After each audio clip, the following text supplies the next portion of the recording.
Nous nous retrouvons pour cette séquence initiative inspirante, industrielle, comment regagner le défi de l'attractivité. Nous avons l'immense plaisir d'accueillir 4 membres d'un collectif qui s'appelle Les Influstriels. Émilie Ledoiron, présidente du collectif, dirigeante du cabinet MITI. Jean-François Petitet, directeur des opérations de Selectarc. Sylvie Guinard, présidente de Timonier. Et Renaud Escorbiac, président d'Inertio. Quelques mots sur le collectif. Tout d'abord, Émilie, vous avez été à l'initiative de cette séquence. Merci d'avoir réuni autour de nous Jean-François, Sylvie et Renaud. Le collectif Les Influstriels, c'est un collectif de professionnels qui utilisent les leviers d'influence en faveur de l'attractivité de l'industrie française. Vous avez, quand je dis les leviers, c'est tous les leviers, vous allez nous en dire plus, mais le but, c'est effectivement aller susciter l'engouement, améliorer encore l'image de notre industrie dont on est si fier. Et autour de vous, 3 acteurs engagés dans ce collectif. Renaud Escorbiac, vous êtes donc président d'Inertio, une société que vous avez fondée en 2018. J'ai cru comprendre que c'était une équipe de passionnés, de créatifs, très engagés dans le Made in France. Vous allez nous raconter vos derniers 21 jours. Ils ont été tout à fait pleins d'énergie, de dynamisme. Et votre société, effectivement, propose une solution qui permet de visiter les savoir-faire de façon immersive. Tout à fait intéressant comme solution. On a hâte, en tout cas, d'en savoir plus. Et je vais signaler que vous êtes également administrateur d'origine France Garantie, donc tout à fait dans le thème d'aujourd'hui. À vos côtés, Sylvie Guinard, présidente de Timonier. Alors Sylvie, vous baignez comme un poisson dans l'eau au sein de Prodenpack, forcément, puisque Timonier conçoit et fabrique des machines spéciales pour le remplissage des emballages souples. Cela permet de conditionner des produits sensibles. Ça va de la poche de perfusion au sachet d'Oipac, utilisé par exemple pour des produits liquides, pâteux, visqueux, alimentaires, hygiène, etc. Et puis vous avez aussi un savoir-faire tout à fait précieux dans le domaine du soudage des matériaux souples multicouches. Et là, en termes d'application, je crois qu'on va du gilet pare-balles au bâche de piscine. Donc c'est assez étendu et en tout cas un savoir-faire implanté à Saint-Germain, au Mont-d'Or, dans le Rhône, au nord de Lyon, et qui est très fortement exporté.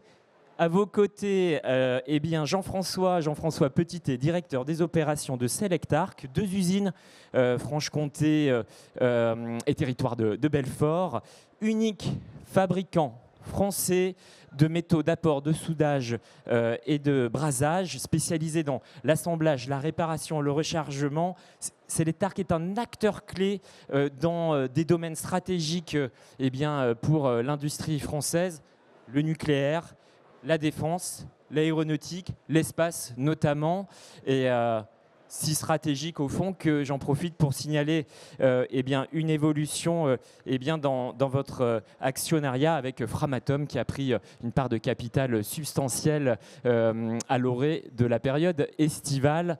C'est dire si effectivement vous êtes sur un secteur stratégique. Alors, l'attractivité, entrons dans le vif du sujet, mais au fond, la vraie question c'est de se dire... si vous êtes mobilisé, c'est qu'il y a de bonnes raisons pour le faire. Sylvie, je me tourne vers vous. Au fond, la question, c'est pourquoi est-ce qu'on a besoin d'industrie ? Pourquoi on a besoin d'industrie ? Tout simplement parce qu'on a envie d'avoir un pays dans lequel les gens ont du boulot et qu'aujourd'hui, l'industrie est une des pièces maîtresses autour de laquelle gravitent bon nombre d'entreprises, beaucoup d'activités industrielles.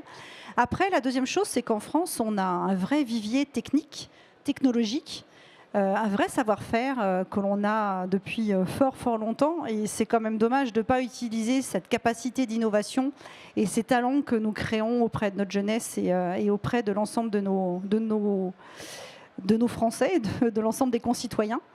Et puis après, j'ai envie de dire l'industrie, parce que moi, ça me porte. L'industrie, c'est tout ce que vous voyez qui vous entoure, qui sont des choses concrètes. Donc que ce soit une chaise, que ce soit une lampe, votre téléphone, vos voitures, tout ce que vous avez autour de vous, c'est l'industrie qui les a créés. Et aujourd'hui, nous faisons face à des enjeux planétaires qui sont énormes, en particulier de pouvoir nourrir une population qui est grandissante, de pouvoir soigner une population, de pouvoir accompagner une population mondiale qui va avoir besoin d'être mobile, parce que tout simplement, on a des enjeux planétaires qui imposent un rythme, des cadences, un climat qui impose aux populations de pouvoir s'acclimater à tout ça.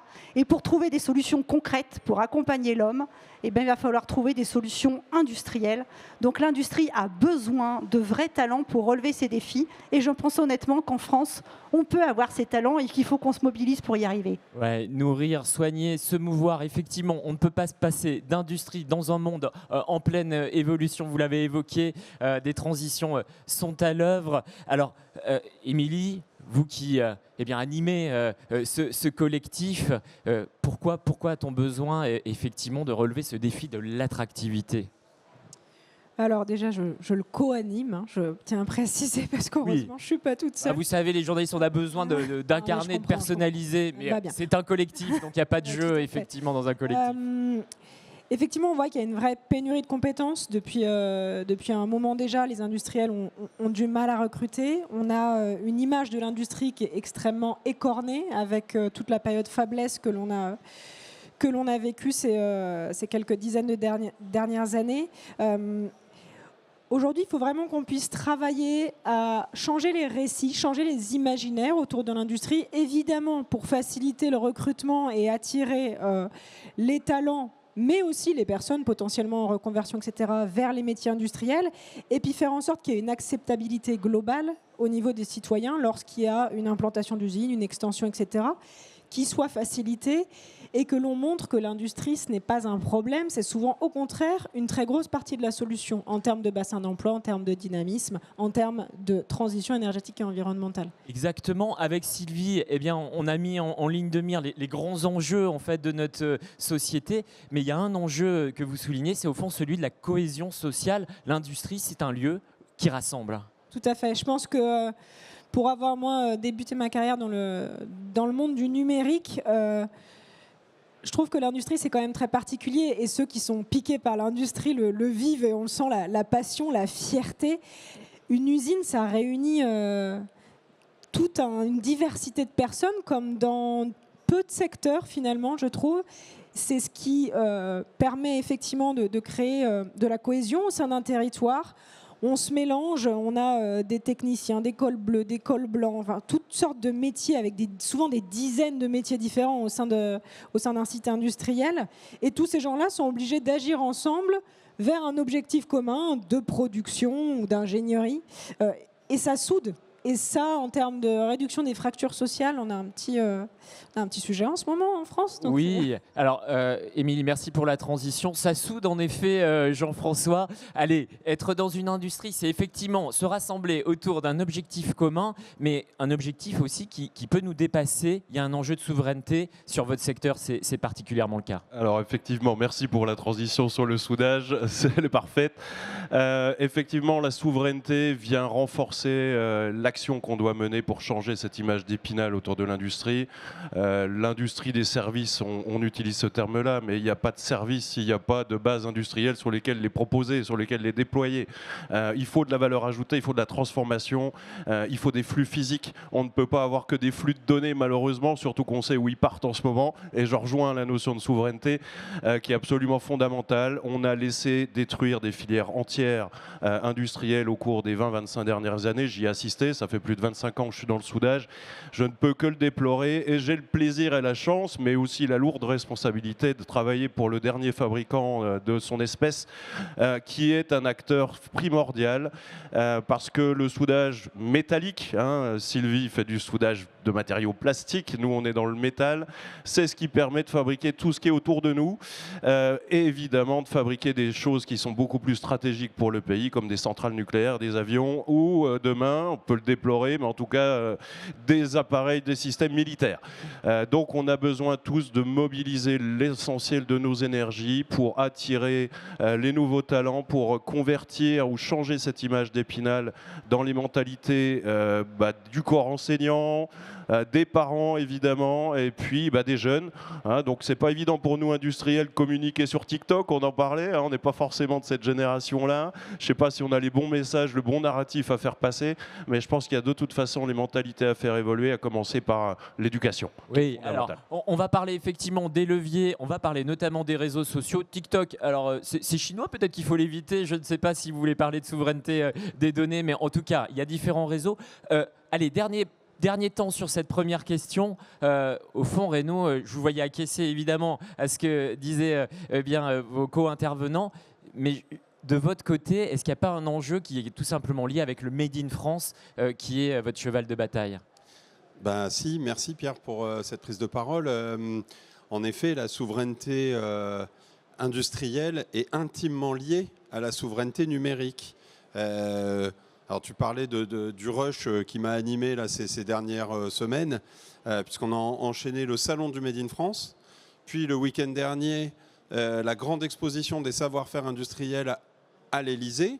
Et j'ai eu la chance d'intervenir justement pour parler de souveraineté numérique, qui est vraiment aujourd'hui un sujet, parce que si le numérique nous échappe, ce que tu soulignais, en réalité, c'est futurement nos savoir-faire qui vont nous échapper. C'est-à-dire qu'on ne se rend pas compte aujourd'hui à quel point on est noyauté. Je t'envoie un mail avec mon brevet, même en interne, pour relecture. En fait, ce mail a transité par des serveurs inconnus. Oui. Juste ça, c'était une relecture. Il a été non seulement en transit, mais peut-être stocké. Donc il y a un vrai sujet aujourd'hui qu'il faut réussir à résoudre. Et chez Origine France Garantie, c'est un sujet parce qu'il y a 2 certifications qui existent aujourd'hui. L'origine des produits. Donc on certifie par des organismes externes, donc ce n'est pas un label, c'est une certif, que les produits sont vraiment faits en France. On l'a également construite sur les services, Service France Garantie.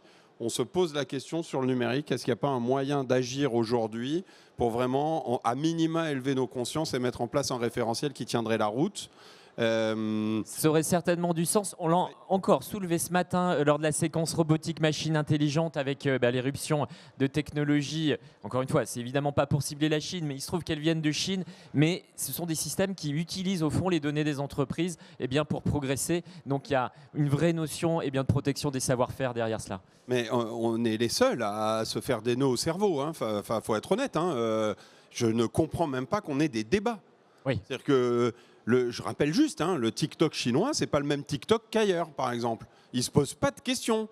Ils trouvent des solutions bonnes pour leur population, ils les implémentent. Maintenant, je vais revenir même à la base de la base, la souveraineté tout court. Nos voisins et néanmoins amis, les Allemands, par exemple, dans les politiques d'achat public, ils achètent allemand. Mais c'est pas un gros mot, ils achètent allemand, point barre. Il y a un Allemand qui fait, ils achètent. Nous, on se dit, alors attends, parce qu'en fait, peut-être qu'il y a dans la concurrence européenne une règle qui... Non mais Exactement. À quel moment on se dit, il faut acheter français ? Alors effectivement, on voit bien cet enjeu de préservation du savoir-faire. On revient à notre sujet de l'attractivité et l'idée aussi de donner aux professionnels, allez, des pistes pour s'engager et œuvrer en faveur de l'attractivité. Emily, allez, on parlait de TikTok, on a beaucoup cité ce nom-là. On va citer les réseaux sociaux. Au fond, comment, quand on est un industriel, on s'empare de ce média qui, on le sait, devient prédominant dans les effets de représentation ? Alors déjà, il y a une première question, c'est est-ce que je dois m'en emparer ? Donc la réponse est oui. Arrêtons ce débat-là, de la même manière que sur la souveraineté. Aujourd'hui, on le voit bien, même dans la sphère politique, nos élus qui ne sont pas présents sur les médias sociaux, clairement se coupent d'une partie de leurs électeurs. On aime ou pas les réseaux sociaux, c'est pas la question. Il faut y être présent quand on est un acteur industriel et il faut révéler différentes expertises.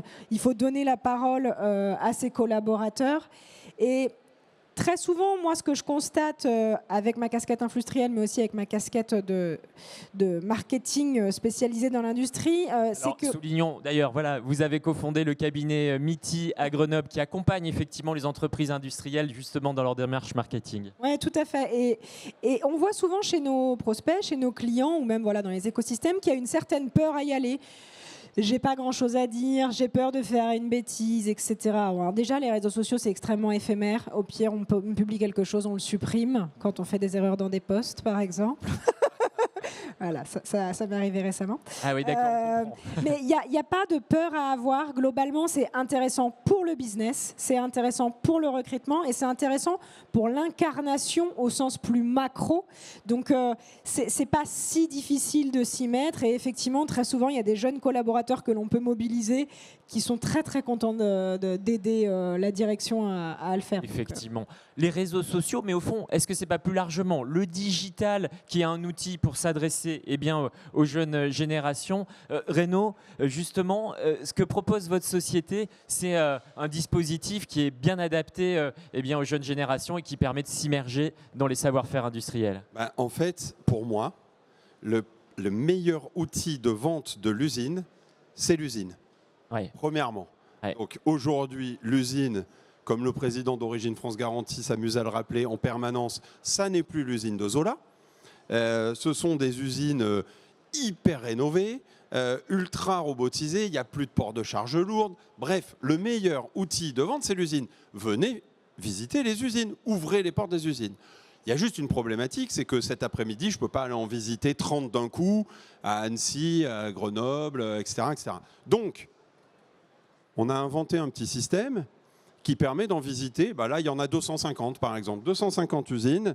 En vrai, ce n'est pas de la 3D, c'est vraiment une visite immersive d'un vrai savoir-faire. Il se trouve que ça a deux leviers majeurs. Premièrement, on est dans un salon, j'ai le droit de le dire, en B2B, c'est-à-dire que l'usine elle-même fait du business grâce à elle-même. Exactement. Donc quand elle est en salon au Japon ou ailleurs, en tout cas hors de ses bases, elle aura son usine et au-delà du produit fini, elle va dire regardez comment on produit. Donc ça fonctionne très bien. Moi j'ai des indicateurs de performance que je mesure. Et pour l'attrait et les jeunes, on m'avait demandé une fois, est-ce que vous pensez qu'aux jeunes il faut leur parler dans leur langage? J'ai dit heureusement, bien sûr, aux jeunes il faut leur parler dans leur langage. Donc ça c'est facile pour eux. Et d'ailleurs, là, je voulais emmener dans un casque, mais en vérité, on a créé la première plateforme de visite des savoir-faire industriels français qui s'appelle franceimmersive.com, qui est gratuit. Et vous allez pouvoir visiter comme ça 250 savoir-faire industriels. Effectivement. Et que ce soit des machines. C'est bluffant parce que voilà, on peut visiter les entreprises avec aussi des effets pédagogiques effectivement, puisqu'on est guidé. Il y a différentes explications qui peuvent être amenées. En tout cas, j'entends que attractivité et performance commerciale peuvent faire bon ménage. Absolument. Sylvie, vous qui êtes engagée vraiment tous azimuts depuis plus d'une douzaine d'années, notamment dans l'industrie du futur, justement, capter ces jeunes générations, pour vous, quels sont les bons leviers? J'ai pas mal tâtonné parce que les jeunes générations, notre problématique, c'est quand on parle d'attractivité, c'est déjà juste de pouvoir discuter avec eux. Voilà. Donc il peut y avoir des aspects un peu plus passifs. Donc on va se mettre sur les réseaux sociaux et on va se dire de manière passive, je lance un truc dans l'océan et j'espère que par hasard ça va toucher le public. Et puis après, il y a un certain nombre d'interactions qu'on va aller chercher. Donc déjà, on va essayer de parler à des jeunes dans différentes organisations qui sont prévues. On va essayer de se rapprocher des écoles, on va essayer de se rapprocher de plein de choses. On a essayé d'organiser des salons spécifiquement orientés vers les jeunes pour essayer de leur faire toucher du doigt ce qu'est l'industrie aujourd'hui, pour qu'il puisse y avoir une représentation qui vient se caler derrière. Et je dirais qu'aujourd'hui, moi, j'essaye de militer, enfin ça fait quelques années déjà, que moi j'essaye de militer pour me dire, mais finalement, pour faire connaître l'industrie aux jeunes, le jeune, on n'y a pas forcément accès tout de suite. Et généralement, il a accès à deux types de personnes, ses proches, sa famille, et le corps enseignant. Et donc, du coup, je dis, j'ai pas plus accès aux parents que je n'ai accès aux jeunes. Donc aujourd'hui, je milite plutôt pour essayer de se dire, il faut qu'on puisse arriver à embarquer le corps enseignant. Et pour ça, il faut arriver à leur faire découvrir ce corps enseignant, ce que c'est que notre industrie, parce que mine de rien, eux, ils vont en voir en passer des jeunes, plein. Et quelque part, des enseignants qui auront découvert un potentiel, ce sont des étoiles qui vont faire passer aux jeunes, ce sont des graines qui vont planter et qui vont faire que peut-être demain, on aura des talents. Donc moi, ce que j'essaye de faire passer comme message, c'est vraiment de se dire, ouvrons nos entreprises aux classes, évidemment, mais aussi aux professeurs, aux proviseurs, à tout ce corps enseignant, et même, je dirais même sur des petites classes, sur des classes beaucoup plus jeunes que les classes où ils sont déjà en classe professionnelle, parce que c'est à ce moment-là que finalement, les jeunes vont peut-être se projeter sur des métiers futurs plus tard. Moi, ça m'arrive d'intervenir, par exemple, sur des speed dating sur les classes de 4e, 3e. Et quand on est avec les jeunes, alors il y en a certains qui viennent nous rencontrer, mais d'autres, ils sont un peu imposés parce qu'ils ont besoin d'adresser un peu tous les professionnels. Donc la première question qu'on leur pose, c'est est-ce que vous avez demandé à venir me rencontrer ou c'est contraint, quoi. Et pour les personnes qui arrivent de manière un peu plus contrainte, je dis finalement, toi, tu veux faire quoi? Et en fait, on se rend compte que pour une partie d'entre eux assez significative, finalement, ils veulent faire de l'industrie, sauf qu'ils ne mettent pas ce mot derrière. Oui. Voilà. Donc il dit non, moi l'industrie ça m'intéresse pas du tout, moi je veux travailler sur les moteurs d'avion. Ok. Pas de problème, you're welcome. Il y a des passerelles évidentes. Et En donc- effet, agir sur le local, le corps enseignant, effectivement, du local au global ou en tout cas au multimédia. Je sais que vous comptez beaucoup sur le label La French Fab, qui notamment va être visible dans les prochains jours, y compris sur un grand média télévisuel. Alors la French Fab, on a au début lancé ça pour essayer de mobiliser les industriels. Et aujourd'hui, c'est vrai qu'avec le relais, en particulier de BPI, sur la partie communication avec la French Fab, on arrive à toucher beaucoup plus de jeunes. Et effectivement, il y a toute une initiative qui s'est mise en place. Et je vous invite, du coup, ça doit être, c'est quand la première? Vendredi 22 novembre sur la chaîne M6. Le 22 novembre sur M6, vous irez regarder. En l'occurrence, il y a toute une émission qui a été gérée avec des alternants, qui a été faite avec des alternants pour découvrir, de la même façon que on venait découvrir les métiers de pâtissier, qu'on venait découvrir les métiers de plein de choses. Et bien là, on va venir découvrir le métier des industriels. Et donc, on a, je crois, 6 jeunes alternants qui sont dans des entreprises et qui ont été suivis dans ces émissions pour pouvoir montrer ce que c'est que l'industrie depuis l'intérieur avec un regard de jeunes. Voilà. Donc Oui. je vous invite à découvrir ces émissions-là et surtout de faire découvrir à tous les jeunes qui sont autour de vous que ça existe. Et le lancement, donc aujourd'hui pour l'instant ils font le teasing avec les portraits des six jeunes plus les 2 encadrants. Et donc du coup le 22 il y aura la première sur M6. Et les 2 encadrants, allez, 2 figures inspirantes de l'industrie française. C'est important aussi cette incarnation. Guillaume Gibaud, fondateur du slip français que vous portez tous, je suis sûr, messieurs et mesdames aussi, puisqu'il y a une gamme complète dans cette collection. Et puis Julia Catin, présidente du groupe FIM. Mais c'est important aussi de souligner les entrepreneurs et dirigeants qui s'engagent. Jean-François, le digital, les réseaux sociaux, dans le monde de la soudure, est-ce que ça fait bon ménage? Ça existe? Alors, on voit pas forcément le lien comme ça de prime abord, surtout que le soudage est un domaine ancestral. Enfin, il remonte en tout cas au début de la révolution industrielle. À l'échelle de la civilisation, ça reste récent. Effectivement, c'est pas directement lié, mais on peut faire un lien parce que nous aussi, dans un domaine aussi ancien que le soudage, mais il est complètement déjà transverse à plein de secteurs industriels et plein de secteurs économiques plus largement, comme l'artisanat, le BTP, voire le grand public. Beaucoup de gens, il y en a peut-être parmi l'auditoire qui bricolent chez eux, ils sont amenés à souder des choses. Donc le digital est aussi pour nous un levier pour faire connaître nos métiers, pour sortir de cette polarité qu'on aime bien cultiver en France. On le disait tout à l'heure et on doit supprimer ces termes-là. Moi, j'aime pas quand on oppose l'école blanc, l'école bleue. Ça n'existe pas dans les autres pays, ces oppositions. On a besoin de métiers techniques, on a besoin de technicité et donc de valoriser les métiers techniques. Et surtout les filières d'apprentissage. Il y a eu quelques belles choses de fait, on va dire, de la part du niveau fiscal. C'est rare, on est assez créatif niveau fiscal, mais pas forcément toujours dans le bon sens. Il y a eu des aides menées qui ont permis de relancer des filières d'apprentissage. Quand on se compare à nos voisins allemands, on faisait des analogies tout à l'heure, eux, c'est quelque chose qui est ancré dans leur culture. Et donc, de mettre des jeunes qui sont en primaire, voire à peine plus loin, tout de suite dans des usines, ça permet de démystifier ce que c'est, de dédramatiser, et ça leur donne quelque part le goût du fabriqué. Parce que c'est ça une usine. Une usine, ça sert à fabriquer des choses qui servent dans la vie courante et qui servent aussi aux intérêts plus souverains du pays. Et Voilà, puis, les Allemands le cultivent et nous, effectivement, on achète chinois. Je suis désolé de dire ça, hein, sans parler de ce qu'on regarde sur son téléphone, qui n'est pas français non plus, malheureusement. Là, on en revient au Et numérique. pour autant, de bonnes surprises, je crois savoir que certains influenceurs, youtubeurs organisent un championnat de France du soudage. Oui, oui, oui. Et ça cartonne. Alors oui, effectivement, il y a des initiatives privées, il y a de la passion autour de ces métiers-là et nous, on soutient tout type d'initiatives. Il y a les WorldSkills qui sont plutôt connus pour les jeunes qui sortent d'école ou qui sont à moins de 21 ans, si je ne me trompe pas. Il fallait aussi un peu des événements qui permettent à tout un chacun, que ce soit un soudeur professionnel ou un amateur, de pouvoir se confronter par rapport aux meilleurs. Et on a eu cette année 2 championnats qui se sont déroulés à Poitiers, à Vierzon, qui sont passés sur un week-end. Hein. On a aussi eu des semaines un peu compliquées au printemps, mais qui ont été des moments exaltants parce que justement, à la différence d'un salon professionnel, quand vous faites ça le week-end, vous avez des jeunes qui viennent avec le papa, la maman, le tonton, et ça permet de couvrir tout ce qu'on disait, l'ensemble des gens qui sont eux-mêmes des leviers d'influence dans le quotidien de ceux qui vont être la génération d'après. Ouais.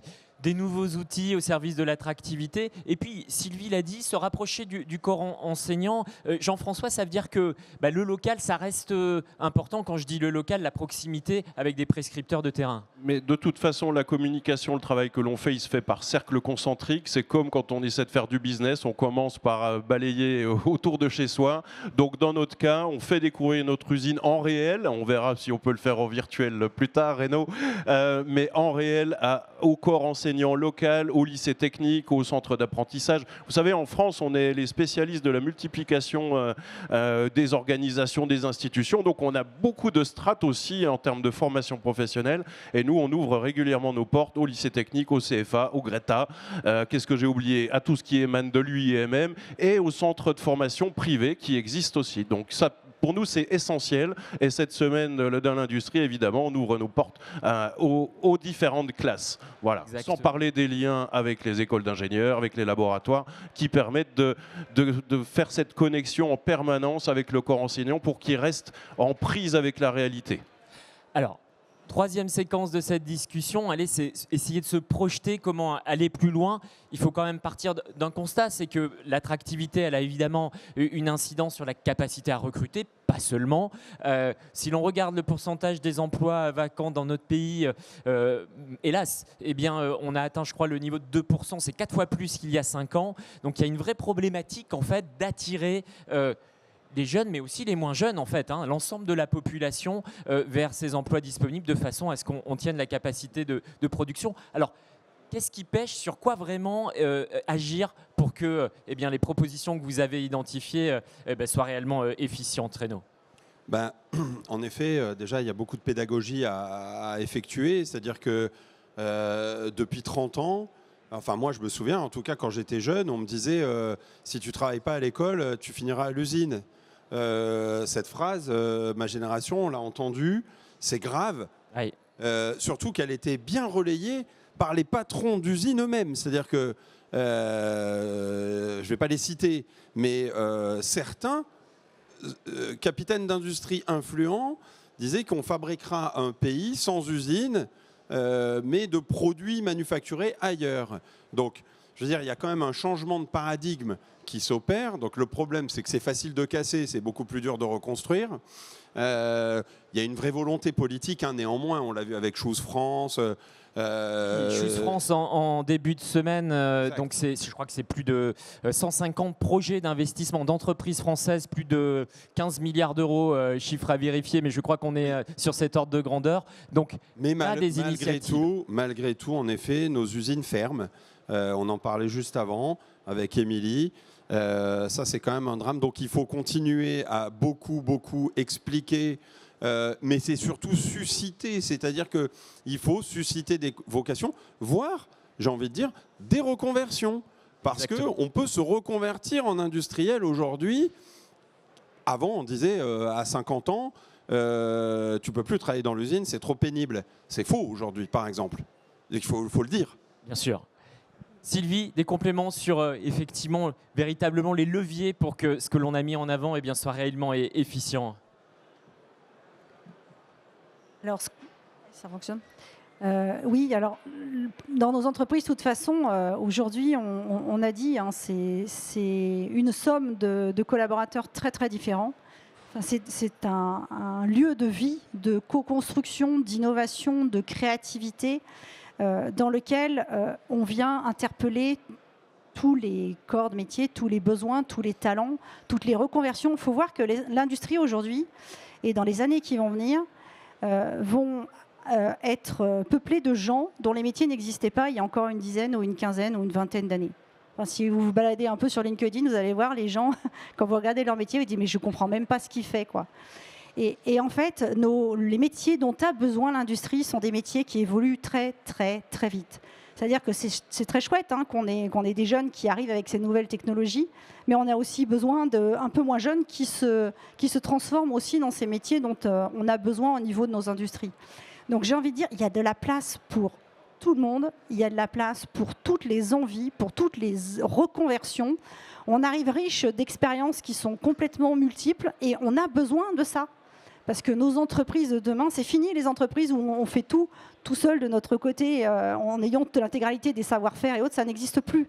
Donc ça veut dire qu'on est aujourd'hui à concevoir et à fabriquer et à innover dans un monde qui est complètement ouvert. On n'innove plus tout seul.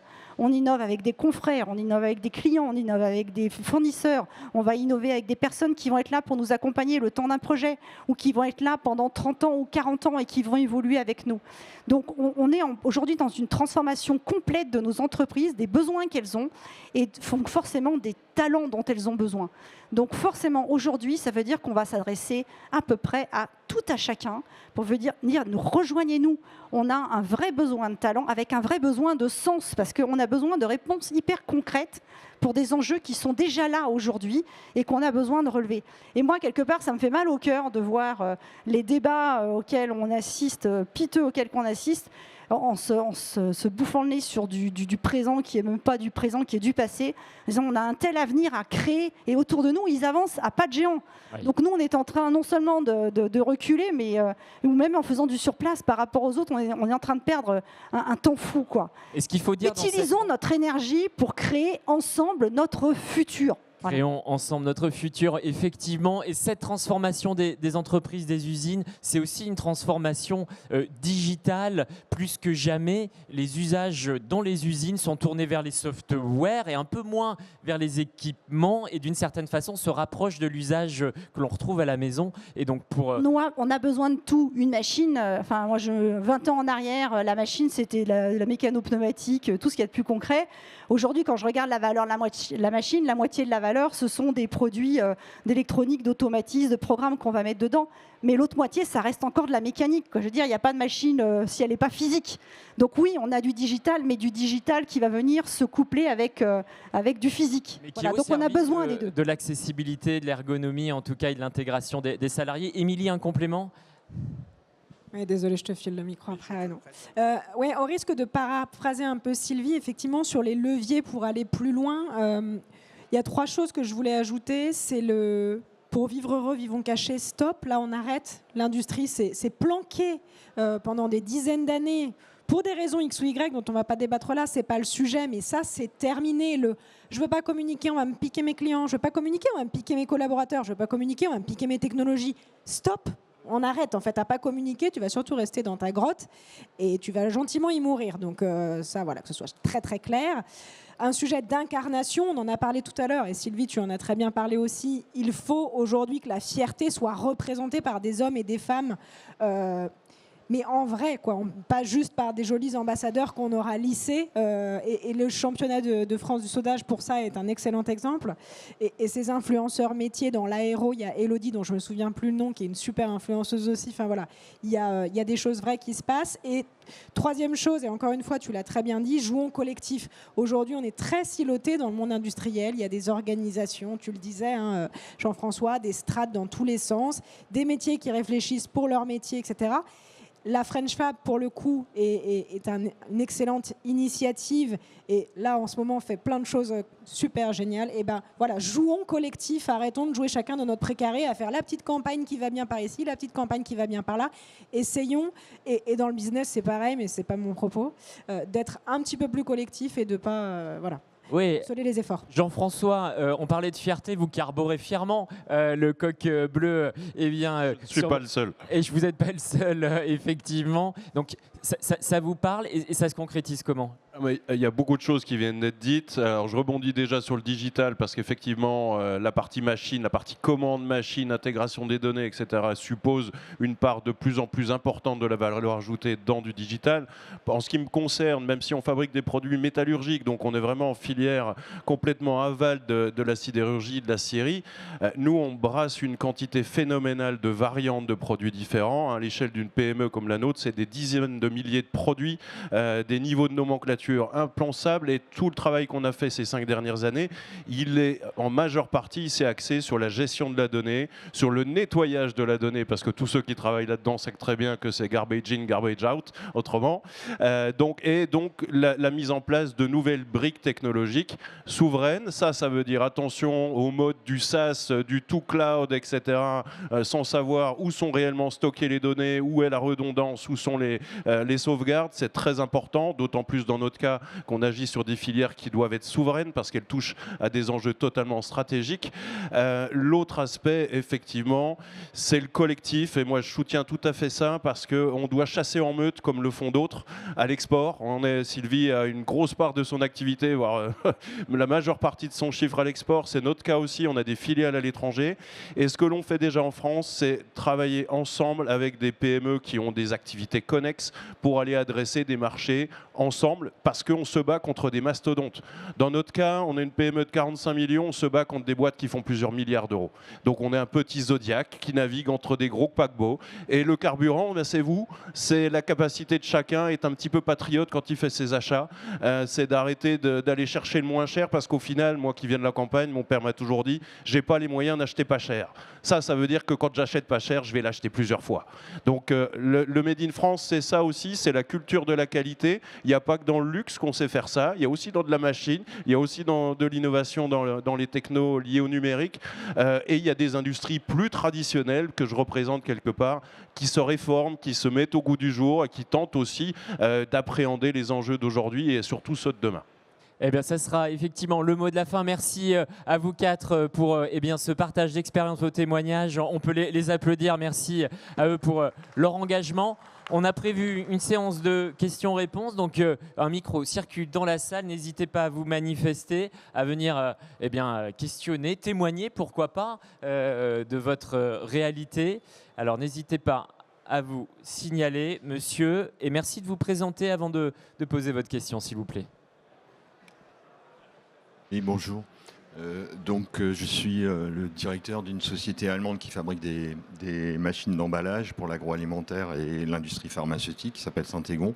Ma question n'est pas relative à ça. Par contre, oui, j'ai aussi cette problématique par rapport pour le recrutement, etc. Moi, aujourd'hui, le vrai sujet, je pense, et on peut être un modèle en France, c'est qu'est-ce que le travail aujourd'hui, qu'est-ce que ça représente dans notre société, comment il évolue, la définition du travail. On ne peut plus partir sur le travail. Aujourd'hui, quand j'entends les débats, notamment publics, je suis aussi un élu, et parfois ça m'agace parce que moi je suis un élu d'une collectivité territoriale, d'une commune, et quand je vois les débats au niveau national, parfois ça me fatigue. Voilà. Enfin bref, ça c'est... Alors oui, on comprend votre... Ouais, non, mais attendez, voilà, mais ma question c'est... Non, mais ma question c'est quoi? C'est de dire, ok, le travail, c'est pas seulement du pouvoir d'achat, c'est pas seulement faire quand est-ce que je peux partir, mais c'est aussi l'attractivité du travail. Et comment on redéfinit cette attractivité au niveau notamment des jeunes générations? Qu'est-ce qu'on leur transmet? Qu'est-ce que ça veut dire le travail aujourd'hui? Que vous opposez au loisir ou pas nécessairement? Non, j'oppose tout simplement à la définition que l'on a, qui date peut-être d'après la Deuxième Guerre mondiale, si vous regardez bien, au niveau travail. notre définition du travail au niveau protection, etc. Mais qu'aujourd'hui, avec les chamboulements qu'il y a au niveau de notre environnement de travail, au niveau du monde numérique qui est en train d'évoluer très fortement, au niveau de tout cet écosystème qui évolue, quelle est la nouvelle définition qu'on pourrait donner au travail? Et pour moi, c'est ça le fondement même. Le fondement même. Attendez, je vais juste terminer, si je peux me permettre. Oui, terminer. Le fondement même. Pourquoi les gens luttent pour partir plus tôt? Parce que le travail ne les attire plus. Alors. Mais est-ce que. Alors, réaction on tout avait de suite, tous envie de Renaud. répondre. Ils étaient dans les starting blocks. On s'est concerté, on a dit vas-y Renaud devant, donc et c'est Renaud. on clôturera le sujet. Moi, je tiens à dire un truc hyper important. Vous avez face à vous aucun homme politique. Donc déjà, ça, c'est déjà très important. Parce que ce dont vous parlez actuellement, c'est des débats entre hommes politiques, ou femmes politiques, hein. Et nous, ça nous exaspère. C'est-à-dire que c'est pour ça que, enfin en tout cas moi, c'est pour ça qu'on est en réseau concret de travailleurs. Nous sommes des travailleurs, que ce soit les industriels, les associations, les directeurs d'entreprise, les chefs d'entreprise. Du coup, la vraie définition du travail aujourd'hui, en effet, il doit y avoir en tout cas un nouveau contour donné au travail. On parlait des world skills tout à l'heure. En français, ça veut dire? Ça veut dire les championnats du monde du travail. D'accord. Et juste toute petite parenthèse, dans nos usines, dans les usines, on fabrique des choses. On fabrique des choses. L'IA, par exemple, ne fabrique pas de choses. Donc ces métiers-là sont des métiers d'avenir. Fin de la petite parenthèse, les World Skills, j'étais à l'Élysée dimanche et je faisais un débat et j'avais à côté de moi le Didier Deschamps, donc notre entraîneur de l'équipe de France, qui a récolté des médailles à Shanghai et il y a 15 jours à Marseille pour les compétitions nationales.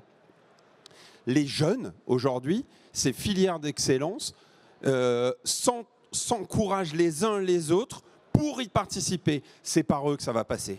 C'est par eux que ça va passer. Mais il faut arrêter de médiatiser justement ceux qui foutent rien, ceux qui font rien, et montrons en permanence ceux qui font, ceux qui se lèvent l'âme, ceux qui bossent, ceux qui gagnent des médailles. Parce qu'ils me racontaient comment leur entraînement. Bon, très honnêtement, les 35 heures pour l'entraînement des World Skills, il n'y a pas. Mais non. Mais du coup, c'est eux-mêmes qui le réclament. Donc c'est ça que je veux vous dire, c'est que, et j'imagine qu'on partage ce sentiment, c'est que y a la définition politico-technique, mais en fait, reprenons la main. Reprenons la main, et ceux qui veulent bosser, qui montrent et qui communiquent. Sylvie, c'est ça que je voulais dire. Oui, s'il y a une chose importante au niveau du travail, et c'est pour ça qu'on sera capable de peut-être mettre autre chose derrière ce mot travail, mais c'est une réalisation des personnes. C'est se dire comment est-ce que finalement elles se trouvent une vraie place, à quoi je sers. Et ça peut se faire dans le sein du travail, ça peut se faire dans des actes bénévoles, ça peut se faire dans la vie courante, ça peut se faire dans tout plein de sphères différentes. Mais la sphère du monde du travail offre une capacité de pouvoir se réaliser, de pouvoir réaliser du collectif sur véritablement des enjeux concrets. Et je reviens à des enjeux dont on a tous besoin au niveau de cette planète et qui nous parlent. Moi, je sais que quand j'avais une collaboratrice, je ferme ma parenthèse, j'avais la télé qui était passée et qui allait interviewer mes collaborateurs. Et il y en a un qui lui a demandé, un journaliste qui lui a demandé mais pourquoi est-ce que finalement tu es fier le matin de venir bosser pour Timonier? Et la collaboratrice a fait une réponse extraordinaire. Elle me dit mais moi je suis hyper fière le matin de venir bosser pour une boîte qui amène de l'eau dans le désert et qui fait des poches qui vont sauver la vie des gens. Et là, je me suis dit, waouh, c'est extraordinaire, elle a trouvé sa cathédrale, mais même moi, en tant que présidente de cette société, j'aurais jamais osé en parler comme ça. Je le fais maintenant parce que j'utilise ces mots à elle. Et je me suis dit, mais elle se réalise dans le travail qu'elle fait, elle a trouvé un vrai sens. Et je pense que demain, déjà aujourd'hui, il faut absolument que dans le travail, on remette ça. C'est de se dire, je bosse pour quelque chose. Il y a une vraie signification. Je ne fais pas un travail pour rien. Il sert à quelque chose, ce travail, quel qu'il soit. Quand on parlait de la cathédrale il y a 2 secondes, c'est le maçon qui va amener son caillou pour pouvoir construire sa cathédrale. Il sert à quelque chose. Voilà. Jean-François, un complément. On a tous beaucoup de choses à dire. Oui, c'est bien, mais il faut de la passion. Effectivement, c'est la première des choses. Et on a, en même temps qu'on a galvaudé l'industrie dans ce pays, on a galvaudé le mot travail. Hein, les 35 heures, bon, on va pas faire un débat là-dessus, mais vous imaginez ce que je peux en penser. Surtout que moi, la notion de séparation ou de, comment on dit, entre la vie professionnelle, l'équilibre. Moi, j'aime pas la notion d'équilibre, j'aime bien le terme harmonie. Ouais. Et il est bien différent. On a la chance d'avoir une langue qui est forte et qui permet d'avoir des mots précis. Et le terme d'harmonie me convient bien mieux. Et des fois, il faut que l'État soit interventionniste sur certains aspects. Il ne l'est pas assez. Hein, il est trop hors sol. Il y en a d'autres, il ferait mieux de lâcher du lest. Hein, et puis de laisser les entreprises aussi donner du sens. Sur les fonctions régaliennes, comme oui, on et dit. puis je le disais, on parle de polarité, on oppose les patrons avec les salariés. Mais c'est un tout. Mais c'est un non-sens que d'opposer les deux. Un patron sans salarié et vice-versa, de toute façon, ça ne fonctionne pas. Et puis, on parle des travailleurs et puis on parle des patrons, mais sauf que, sachant qu'on est dans un pays où l'essentiel du PIB il est lié à la consommation, hein, faut regarder notre balance commerciale. Il ne faut pas se leurrer, il faut plutôt tous qu'on travaille ensemble. Et moi, c'est en tant que citoyen que je cherche du sens dans ce que je fais tous les jours. Et avoir des collaborateurs qui vont fabriquer des électrodes de soudage, ça vous semble anodin. Vous envoyez chez Castorama, chez Leroy Merlin, vous inquiétez pas, elles viennent toutes de Chine, hein, c'est facile, quelle que soit la marque dessus. Hein. J'espère qu'un jour, il y aura du Made in France, mais en attendant, celles que nous, on fabrique, elles servent à construire les futurs EPR, elles servent à construire des turbines hydroélectriques, elles servent à construire des avions, des trains. On a une fonderie, les moteurs de TGV sont faits avec, et nos gens, ils sont fiers de ce qu'ils font, et ils y mettent d'autant plus d'énergie, d'engagement, on n'a pas besoin de les pousser, qu'ils en connaissent la destination. Donc ça, c'est fondamental. Eh ben, merci à vous quatre. On peut les applaudir bien fort pour leur engagement. Le défi de l'attractivité, vous avez contribué cet après-midi à le relever. Merci à vous.